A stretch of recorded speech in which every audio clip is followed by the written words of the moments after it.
Bhagwati PG college की online कक्षाओं में आपका स्वागत है। बीए पार्ट प्रथम वर्ष हिंदी साहित्य भक्ति काव्य में आज हम कवि सूरदास जी का अध्ययन करते हैं। तो देखिए, ये बीए पार्ट प्रथम वर्ष की जो पुस्तक भक्ति काव्य है, इसमें पाठ सूरदास जी है। सूरदास जी के बारे में पिछली कक्षाओं में आपने पूर्णतः अध्ययन कर रखा है और आप अच्छी तरह से जानते हैं कि सूरदास जी हिंदी साहित्य में भक्तिकालीन कवि है। भक्तिकालीन कवियों में सूरदास जी कृष्ण मार्गी कवि के रूप में बहुत ही प्रसिद्ध रहे हैं और आज इनके बारे में थोड़ा सा पहले संक्षिप्त से समझ लेते हैं। उसके बाद इनके जो संकलित पद है उनका हम अध्ययन आगे करेंगे। तो देखिए कि सूरदास जी भक्तिकाल की समय सीमा हम पिछले कक्षाओं में पढ़ चुके हैं कि संवत 1375 से अर्थात 1318 ईस्वी से संवत 1700 तक का जो कालखंड है वो भक्ति काल के नाम से जाना जाता है। ध्यान दीजिए, 1375 संवत से संवत 1700 तक का जो कालखंड है वो भक्ति काल के नाम से जाना जाता है। अगर इसे हम ईस्वी में देखें तो 1318 ईस्वी से 1643 ईस्वी तक का जो कालखंड है वो भक्ति काल के नाम से जाना जाता है। और इसमें हमने पहले अध्ययन भी किया है कि भक्ति काल में दो धारा प्रचलित थी, सगुण भक्ति काव्य धारा और निर्गुण भक्ति काव्य धारा। सगुण भक्ति काव्य धारा में ईश्वर को साकार रूप में माना गया है। ये माना गया कि ईश्वर हमारे जैसा है, हम उसे अपनी आंखों से देख सकते हैं, वो जन्म ले सकता है, वो अवतार ग्रहण कर सकता है, वो सर्वशक्तिमान ईश्वर है। वहीं दूसरी और निर्गुण मतावलंबियों का मानना था कि ईश्वर को हम अपनी आंखों से देख नहीं सकते, वो निर्गुण है, निराकार है, उसका कोई स्वरूप नहीं है, उसे तो केवल हम अपनी आत्मिक स्थिति से, अपने मन के भावों से महसूस कर सकते हैं, वो निर्गुण है। इसी प्रकार से पुनः सगुण भक्ति काव्य धारा में भी दो धारा प्रचलित रही है, राम भक्ति काव्य धारा और कृष्ण भक्ति काव्य धारा।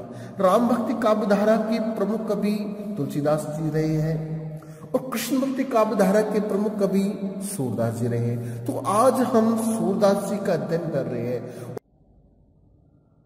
देखिए, सूरदास जी का जो अध्ययन है उसको अब हम आगे देखते हैं कि यह जो आपके पाठ्यक्रम में संकलित है वो है विनय तथा भक्ति के पद और उसमें सगुणोपासना। ध्यान दीजिए, पहला है सगुणोपासना वाला पद है। इस पद में सूरदास जी ने सगुण भक्ति की महिमा का वर्णन किया है और सगुण भक्ति की महिमा का वर्णन करते हुए या उन्होंने सगुण और निर्गुण दोनों को रूप वर्णन किया है।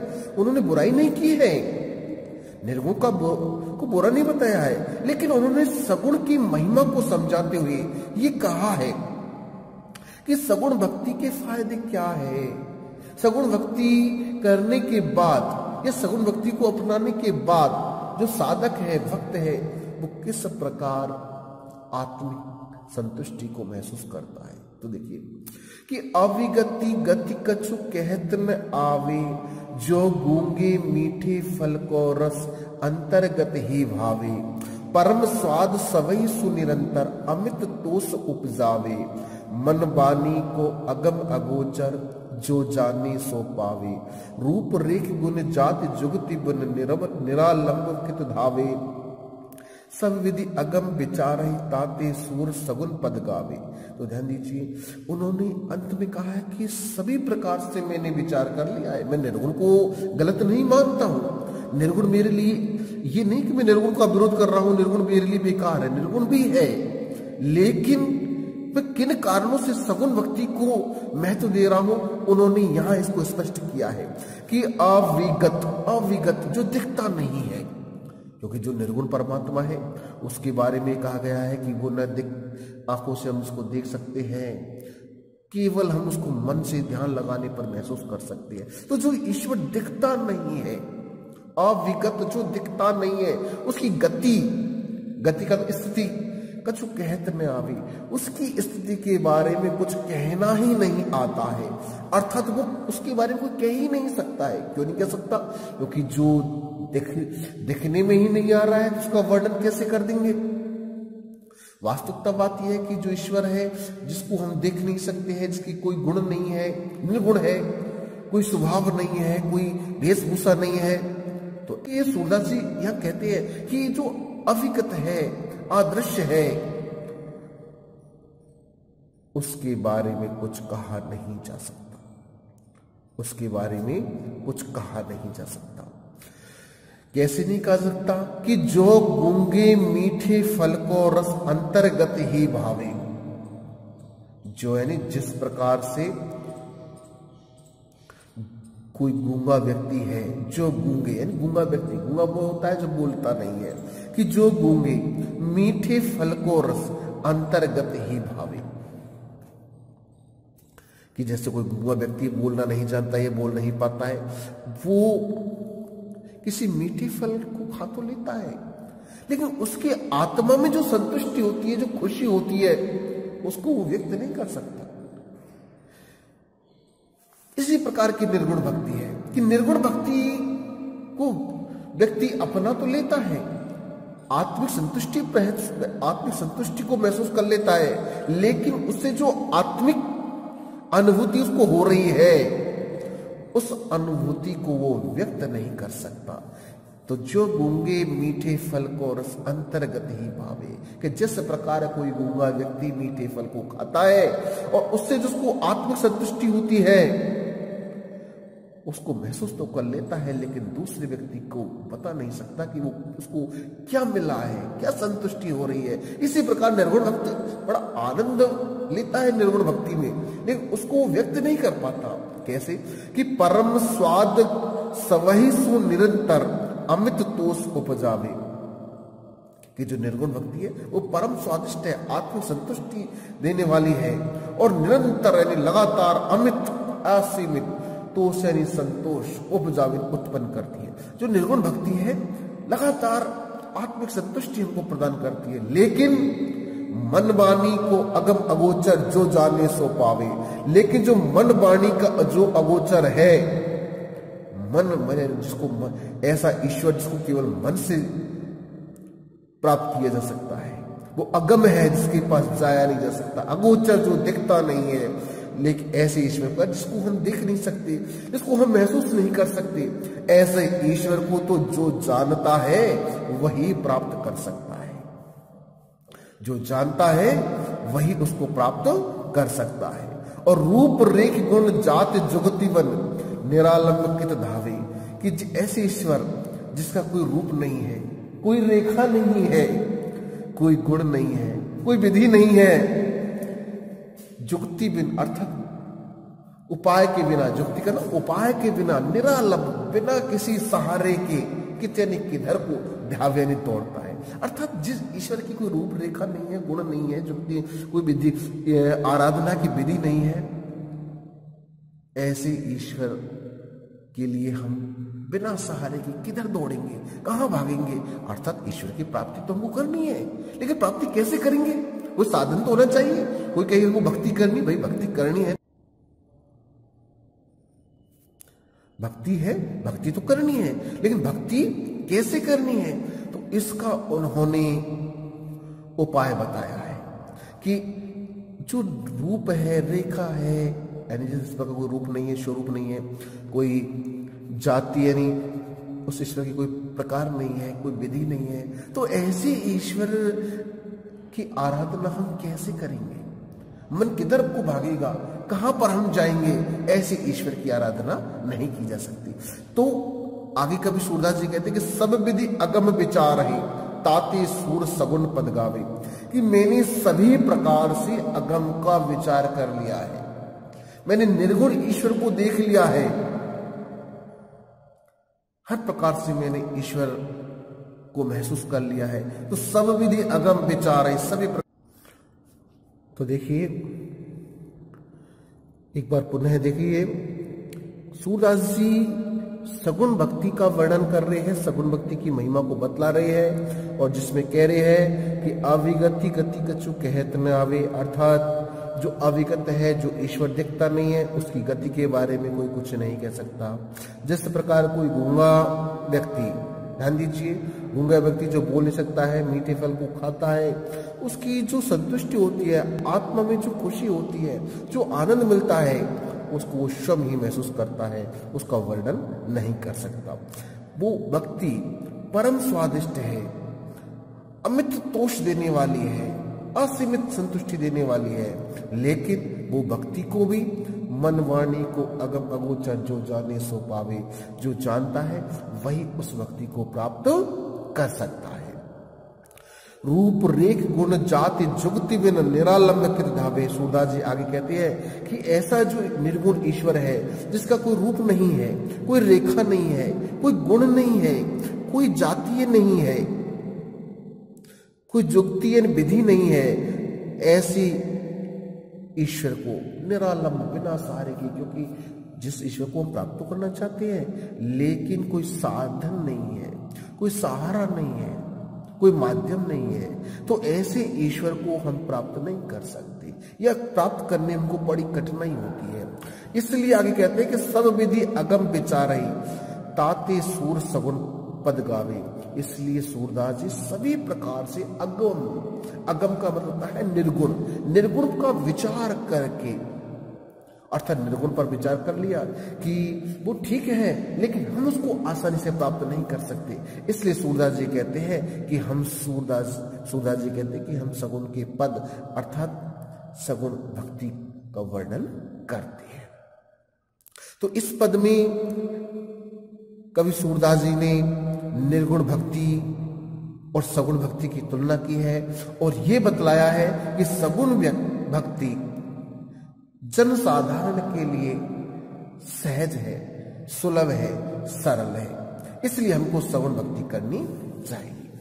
अगला भक्त जो पद है उसमें भक्त ईश्वर की भक्त वत्सलता का वर्णन किया है, और उसमें वो कह रहे हैं कि जा पर दीनानाथ ढरे। ध्यान दीजिए, ये उनका जो पद है, इसमें उन्होंने ईश्वर की उदारता का वर्णन किया है कि जा पर दीनानाथ ढरे, सोई कुलीन बड़ी सुंदर सोई, जी पर कृपा करे, कौन विवीक्षण रंक निशाचर, हरि हंसी छत्र धरे, राजा कौन बड़ो रावण ते, गर्व ही गर्व गरे, रंकव कौन सुदामा हूं ते, आप समान करे, अधम कौन अजामिल ते, जमते हैं जात डरे, कौन विरक्त अधिक नारद ते, निस दिन भ्रमत फिरे, जोगी कौन बड़ो शंकर ते, काम चरे, और अधिक कुरूप कौन कुब्जा ते, हरिपति पाई तरे, अधिक स्वरूप सीता ते, जन्म वियोग भरे, यह गति मति जानी नहीं को, तीन रसिक डरे, सूरदास भगवंत भजन बिनु, फिर जरठ जरे। ध्यान दीजिए, यहां उन्होंने इस पद में संसार की विडंबना और भक्ति का वर्णन किया है, और ईश्वर की कृपा की महत्ता को भी बतलाया है कि जिस पर ईश्वर कृपा कर देता है, वो कितना ही साधारण व्यक्ति क्यों ना हो, वह व्यक्ति भी महान श्रेष्ठ बन जाता है। महान व्यक्ति महान नहीं है, कृपा महान है। जिस साधारण व्यक्ति पर कृपा हो गई, वही अपने आप में महान हो गया।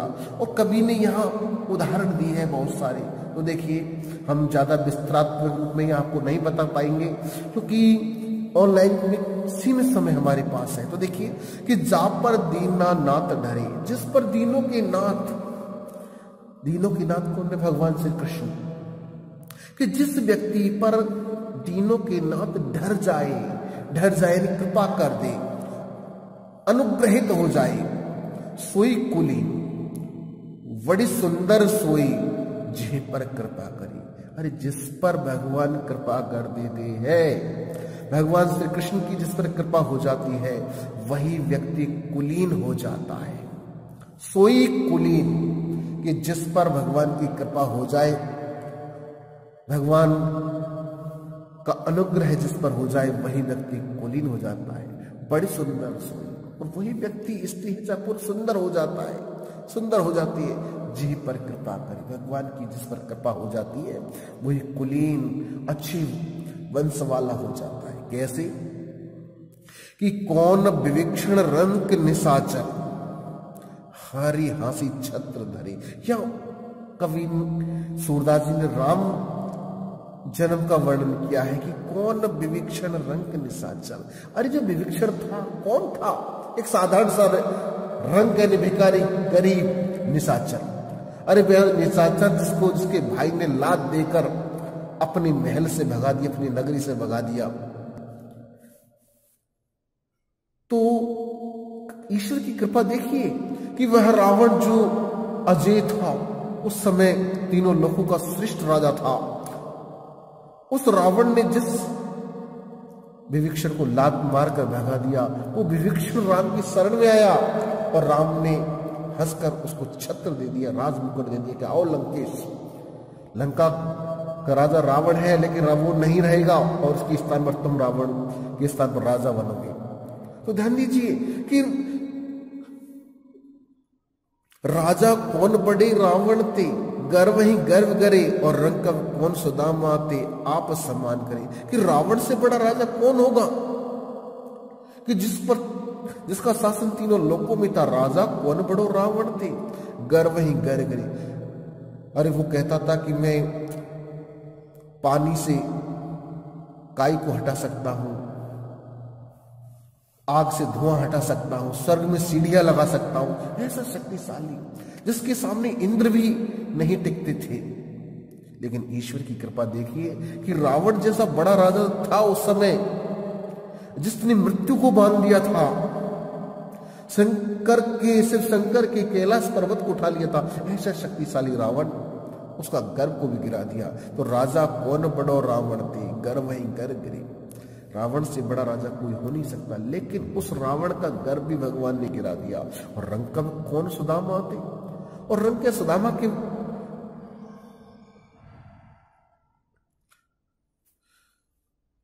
रंग का कौन सुदामा थे आप सम्मान करें। और सुदामा जैसा गरीब था उसको भी आपके जैसा बना दिया। ध्यान दीजिए, कौन विभीषण रंग निशाचर हरि हंसे छत्र धरे। कि विभीषण जैसा गरीब था जिसको रावण ने भगा दिया, उस विभीषण को राम ने अपने यहां आने पर शरण दी और लंका का राजा बना दिया। दूसरी तरफ रावण जैसा कौन बड़ा शक्तिशाली, ताकतवर, प्रभुत्वशाली राजा था, अर्थात कोई रावण के बराबर नहीं था, लेकिन उसका भी गर्व गिरा दिया। कि विभीषण के बराबर एक साधारण सा गरीब भिखारी राक्षस कुछ नहीं था। हरि ने, भगवान ने हंसकर उसके मुकुट पर, उसके सिर पर मुकुट रख दिया और उसको लंका का राजा बना दिया। और जो लंका का राजा रावण था, वो उसके बराबर कोई दूसरा राजा नहीं था, लेकिन उसका जो गर्व था, घमंड था, उसको भी भगवान ने नीचा कर दिया, गिरा दिया। और रंग का भी कौन सुदामा ते आप सम्मान करे। और रंग यानी गरीब भिखारी सुदामा थे। और सुदामा जैसा जिसका सवेरे का खाना खा लिया तो शाम का पता नहीं, शाम का खाना खाया तो पता नहीं सवेरे का खाना मिलेगा या नहीं मिलेगा। ऐसी दीनहीन गरीब ब्राह्मण। तो रंग कब कौन सुदामा थे, ऐसा सुदामा के बराबर कौन गरीब होगा। लेकिन भगवान श्री कृष्ण की कृपा देखिए, आप सम्मान करें। आप फर्स्ट ईयर की जो दूसरी पुस्तक है सुदामा चरित, उसमें अपन इस विषय का अध्ययन करेंगे कि सुदामा किस प्रकार गरीब था और भगवान के पास जाता है और भगवान उसको क्या क्या समृद्धि दे देते हैं। तो वो सुदामा चरित नाम की पुस्तक है, उसमें अपन अध्ययन करेंगे कि रंकव कौन सुदामा होते, कि सुदामा के बराबर कौन गरीब भिखारी होगा। लेकिन भगवान ने उसको अपने बराबर बना दिया। अधम कौन है अजामिल तेज जमते है जात डरे। और अजामिल, एक अजामिल नाम का जो दुष्ट व्यक्ति था, जिसने ऋषियों के द्वारा दी गई कृपा को भी गलत ढंग से समझ लिया और जिस आशीर्वाद को अपने पाप कर्म में भागी बना लिया। ऐसा अधम अजामिल कौन होगा। लेकिन भगवान ने उस अजामिल की भी गति थी। और कैसा अजामिल, जमत है जात डरी। अरे ऐसा पापी जिसको छूने में यमदूत भी डर रहे थे कि इसको छूने से हमको पाप ना लग जाए, लेकिन भगवान की नाम की महिमा से उसको भी गति मिल गई। कौन विरक्त अधिक नारद ते निस दिन भ्रमत परे। अरे नारद के बराबर विरक्त कौन होगा, उसको कुछ मोह नहीं है, कुछ नहीं लेना देना संसार में, लेकिन फिर भी सवा घंटे, सवा प्रहर से ज्यादा वो किसी स्थान पर टिक नहीं पाता। तो कौन विरक्त अधिक नारद थे, नारद से विरक्त अधिक कौन हो सकता है। लेकिन निस दिन विरमत प्रवी, उसको भी जगह जगह इधर से उधर भटकना पड़ता है। और जोगी कौन बड़ो शंकर ते ताको काम छरे, और शंकर से बड़ा योगी कौन हुआ। तो संसार में सबसे बड़े जो महायोगी है वो स्वयं भगवान शंकर है। शंकर से बड़ा कोई योगी नहीं, क्योंकि स्वयं भगवान सबसे बड़े योगी है। तो योगी कौन बड़ो शंकर थे, शंकर से बड़ा कौन योगी है। लेकिन उन भगवान शिव को भी कामदेव ने छल लिया, उन पर भी कामदेव का भाव जागृत हो गया। तो ये भगवान और किसी की कृपा नहीं, ये भगवान की लीला है, भगवान दीनानाथ भगवान श्री कृष्ण की लीला है। और आगे कहते हैं अधिक कुरूप कौन कुब्जा ते हरिपति पाई तरे। और कुब्जा